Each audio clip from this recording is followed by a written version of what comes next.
Sunrisers Hyderabad end their season with the back-to-back wins, and with that they have accumulated 13 points, 6 victories and 1 point for a washout. Now it's obviously Sunrisers. We're talking about the defending, the runners-up from the previous season, and the expectations from that side were immense, especially how Travis Head and Abhishek Sharma played last season. And in fact, that was the core of that team, the opening pair where you expected them to give them big starts. Last season we saw them chase down some 166 runs against LSG inside 10 overs. And while they started on a similar note with the opening match against Rajasthan Royals, they could not emulate it throughout the season.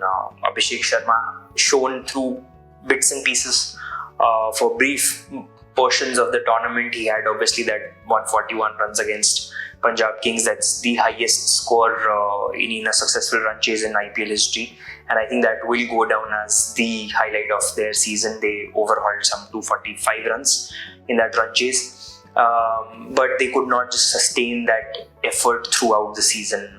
Last season Travis Head had more than 500 runs.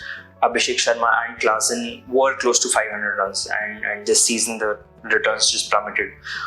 Travis Head was in patchy form. He was slightly. Teams tested him firstly with bounce and bowling wide outside off, and he fell for that quite often this time around. Abhishek Sharma had starts, could not capitalize on them. And obviously they were fitting in new pieces into their squad as well. Ishan Kishan came in at 3, started with 100 and then just fell off course.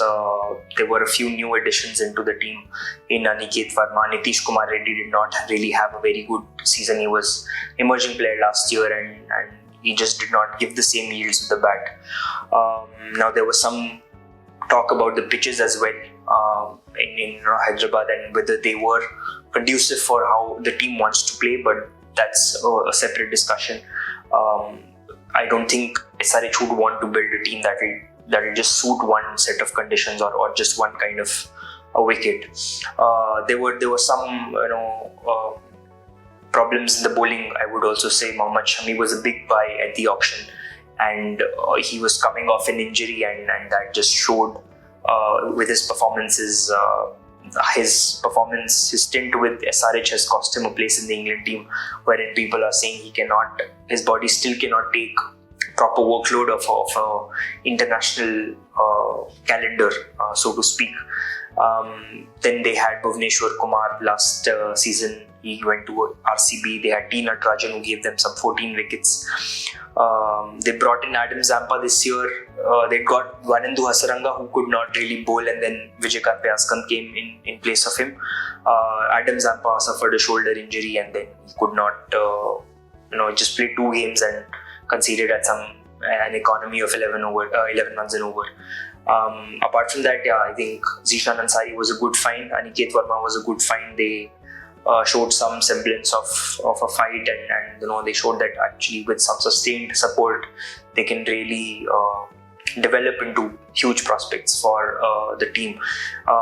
Overall, I think Pat Cummins has reiterated it that the way their team wants to play, at times their strategy will click, at times it won't. With the kind of performances and results they've had towards the end of the season, I personally would be more inclined to feel that yes, SRH can click. It's just about getting all those big 3-4 pieces to fire at the same time, and I'm sure SRH still has much more to offer with this team and with this set of players.